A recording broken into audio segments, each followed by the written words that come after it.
to work on my metaphors. I hear that people want to hear beautiful language more than they want to hear the facts. So fact. I wrote this poem 6 times trying to find a metaphor for my own blackness. Heard it 4 times from white women who find it so easy to describe my cultural experience as a figure of speech.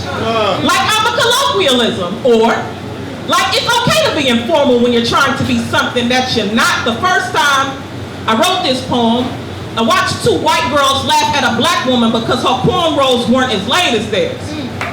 Reached their coffin-shaped nails between their boxer braids to relieve pressure from scalp. This is metaphor for mediocrity.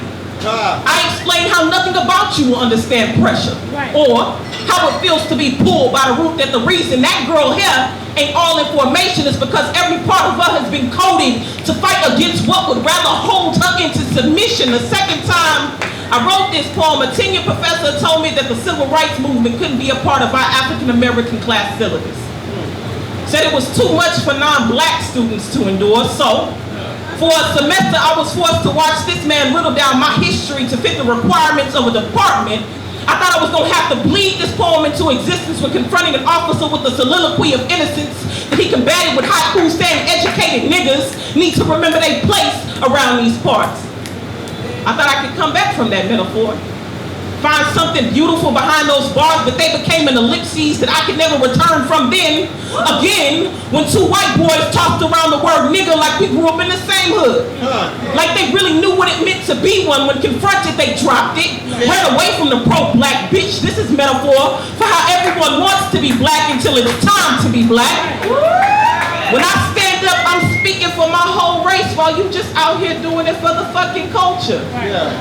Only saying what you think will make you down, but you never want to get those Sperry's dirty with the injustice of the voice you step on in hopes of being. Now I get it. You want to be all finished metaphor. An analogy for how shit can't be that bad. Proof that words don't mean spit until you say them. A comparison of fact and fiction. Fact. I wrote this poem trying not to be a hashtag, and you found a way to bring the perfect metaphor to life. You can't even see that you don't want to be us. You just want to be something. And I would too if everything I knew was stolen. But imagine how it feels to see yourself a first edition of Triumph and Suffrage, holding on by the glue of your culture, watered down to a metaphor made for dummies. You can't slap a new label on my story without giving credit where it's due. Plagiarism has always been your thing, but you still look paraphrased. You'll always be unfinished imagery.